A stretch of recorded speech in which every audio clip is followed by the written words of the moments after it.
How to use may, mayroon, and meron or to have in Tagalog, Part 1.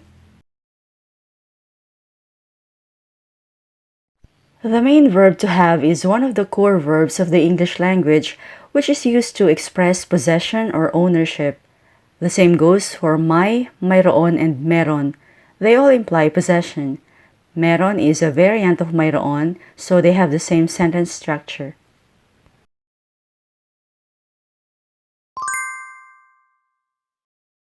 Here's the sentence pattern for may if you're making statements referring to yourself and the object that you own or possess.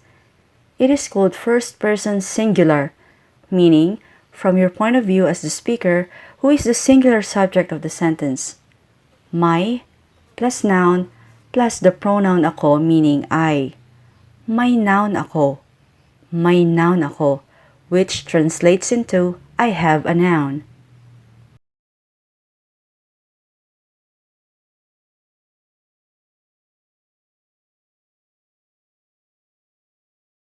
Take a look at this simple application of may noun ako pattern.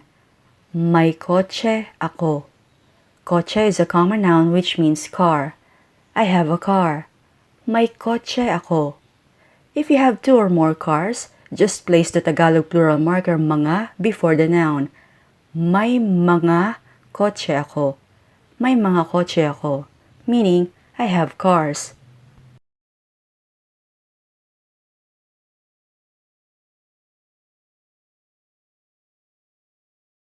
Let's fill in the blanks. May tanong ako. May tanong ako. I have a question.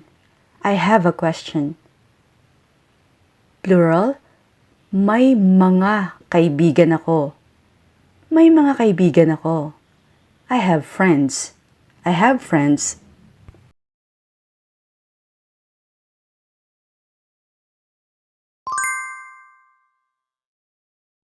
Our second pattern using the word may is from the first person plural point of view, meaning two or more people as subjects. May plus noun plus kami. May noun kami. Or may plus noun plus tayo. May noun tayo. Kami is used when the speaker talks about himself plus the others, but excludes the person he's addressing. So kami is speaker plus others minus the person addressed. Tayo, on the other hand, includes everyone, the speaker, others, and the person spoken to.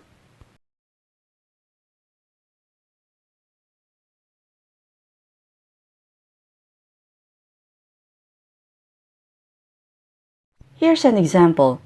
May pagsusulit kami. Pagsusulit means test or exam. So may pagsusulit kami means we have a test. But what exactly does this sentence mean? It means that the subject is telling the person he's speaking to that he and the others have a test, just them and not the person he's talking to. But if the speaker says, may pagsusulit tayo, it means that the person he's talking to also needs to take the test.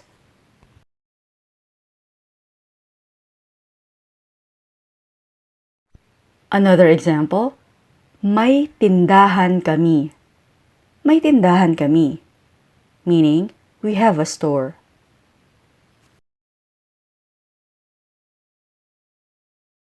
May meeting tayo. May meeting tayo. We have a meeting.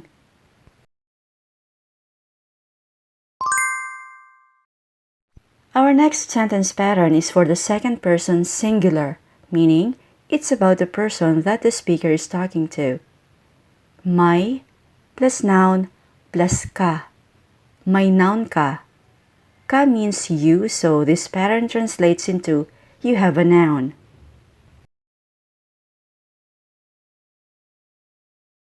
Example, may bisita ka. May bisita ka. You have a visitor.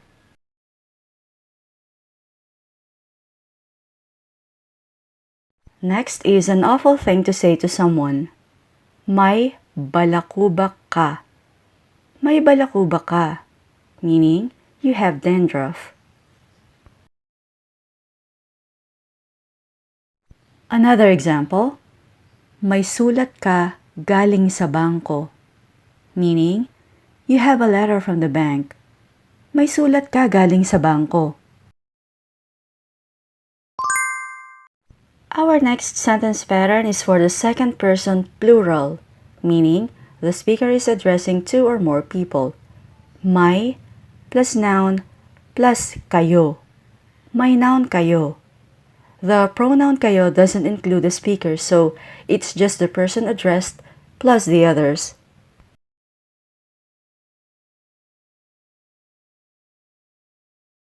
Example, may practice kayo. Practice means rehearsal. May practice kayo. So the speaker is basically telling others, hey guys, you have a rehearsal. May practice kayo. This sentence pattern is for the third person singular, meaning it's not about the speaker nor the person that the speaker is talking to, but the third person in the sentence.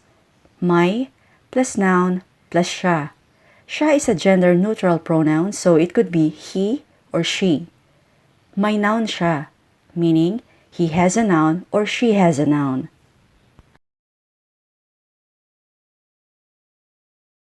Example, may balat siya.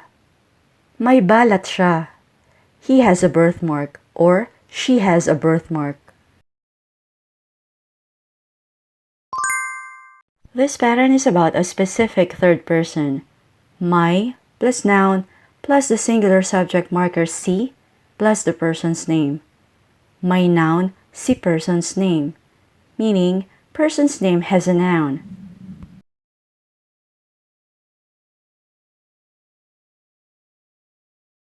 Example, may aso si Henry.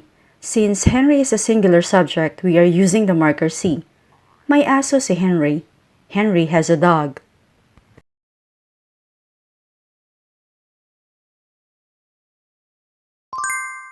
Let's now study the sentence pattern for the third person plural point of view, meaning the speaker and the person is speaking to are talking about two or more people.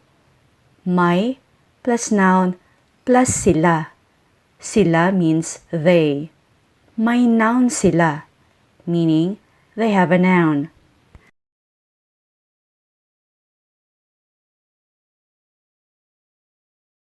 Example, may hardin sila.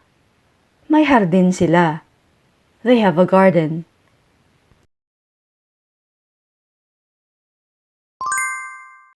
If you want to talk about the property of specific people, the pattern to use is may plus noun plus plural subject marker sina plus people's names. May noun sina, people's names.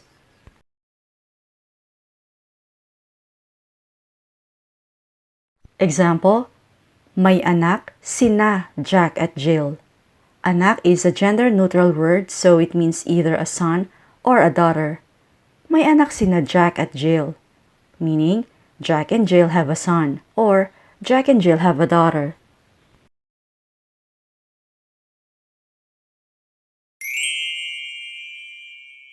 Here's a summary of all the sentence patterns that we studied using the word may. For better illustration, let's just use the noun kopya for all. Kopya means a copy or duplicate of a document or set of documents. I'll just read them and I'm sure you can do the translation on your own. May kopya ako. May kopya kami. May kopya tayo. May kopya ka. May kopya kayo. May kopya siya. May kopya si Henry. May kopya sila. May kopya sina Jack at Jill.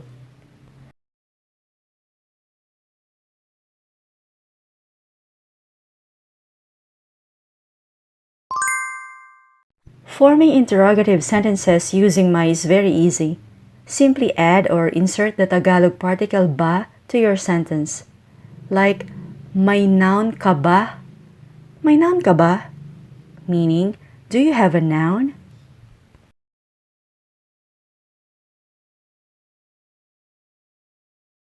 Example, may lapis ka ba? May lapis ka ba? Do you have a pencil?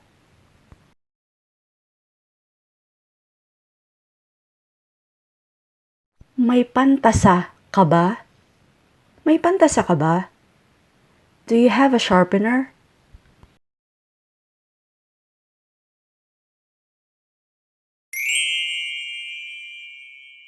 Here's a table of all the sentence patterns that shows the proper placement of the question particle ba in your interrogative sentences.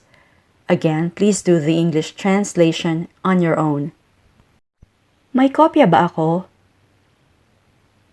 May kopya ba kami? May kopya ba tayo? May kopya ka ba? May kopya ba kayo? May kopya ba siya? May kopya ba si Henry? May kopya ba sila? May kopya ba sina Jack at Jill?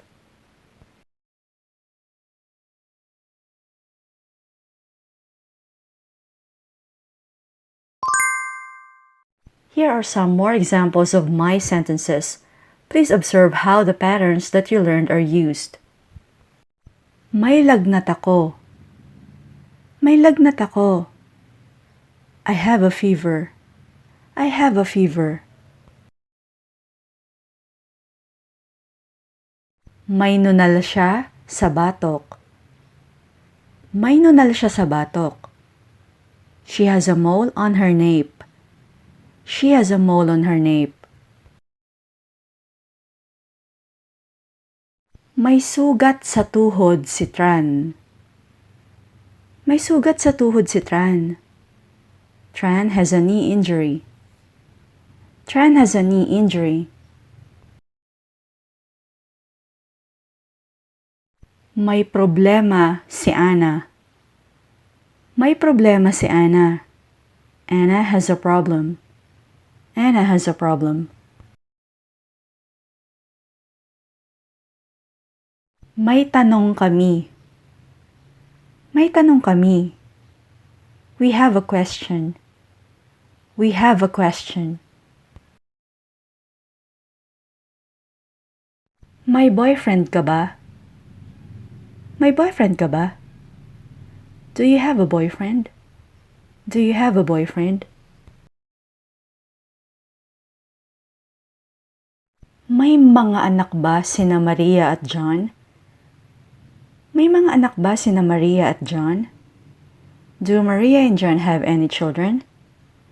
Do Maria and John have any children?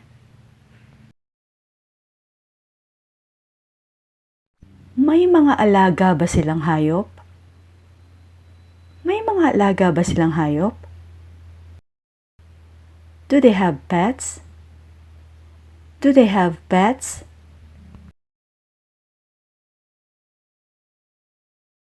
May bagong trabaho si RJ. May bagong trabaho si RJ. RJ has a new job. RJ has a new job. May is also used to describe what an animal or even an inanimate object has. For example, may pugad ang ibon sa likod bahay. The pattern here is may plus noun pugad meaning nest plus the object marker ang plus another noun ibon or bird which is the owner of the nest plus the rest of the sentence. May pugad ang ibon sa likod bahay. The bird has a nest in the backyard.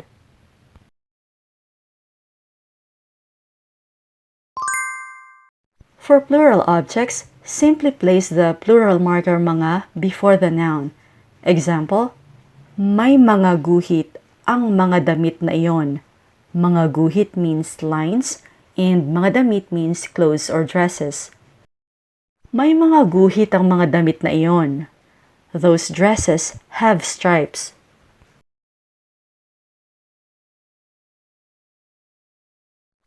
Our last example is, may 400 pahina ang diksyonaryong ito. If you will dissect this sentence, you will see this pattern. May plus adjective which is 400 or 400 plus the noun that the adjective describes, pahina meaning page, plus object marker ang, plus noun diksyonaryo. May 400 pahina ang diksyonaryong ito. This dictionary has 400 pages. This dictionary has 400 pages.